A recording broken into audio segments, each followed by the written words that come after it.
Сәлеметсіздер ме? Есімім Салтанат. Менің каналыма қош келдіңіздер. Жаңа видеоларды жіберіп алмау үшін каналға міндетті түрде тіркеліп, қоңырауша белгісін басып қойыңыз.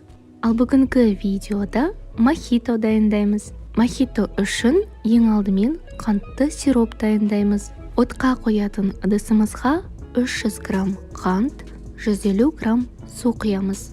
Отқа қойып, әрдайым араластыра отырып, қатты қайнаған күйге жеткіземіз.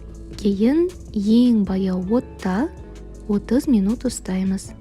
Арасында араластырып отыруды ұмытпаймыз. Барбадос секілді дүкендерде сатылатын дайын сироптарды қолдансаңыз, процесс одан сайын жеңілдейді. Дайын болған сиропты суытамыз, түсі сарғыш, консистенциясы қоймалжың болады. Сонымен қоса бізге жалбыз, лайм, лимон, мұз, газдалған су және спрайт қажет болады. Лимон және лаймның шырыны максималды бөліну үшін қолымызды қаттырақ басып, үстелге дөңгелетіп аламыз. Осындай дөңгелек бөліктерге кесеміз. Графинге әрбірінен 3-4 бөліктен саламыз. Спрайт сосын қолдану міндетті емес, газдалған сумен ғана дайындауға болады. Жалбыз жапырақтарын сабағынан ажыратып саламыз. Мұз бөліктерін саламыз.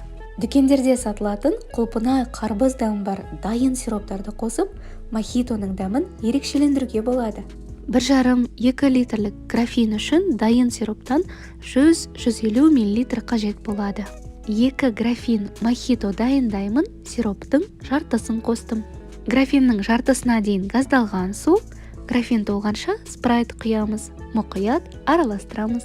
Осындай әдемі, дәмі керемет, сергіткіш мохито сусыны дайын болды. Әдемілік үшін құлпынай, грейпфрут, мандарин, апельсинді кесіп қоссаңыз болады.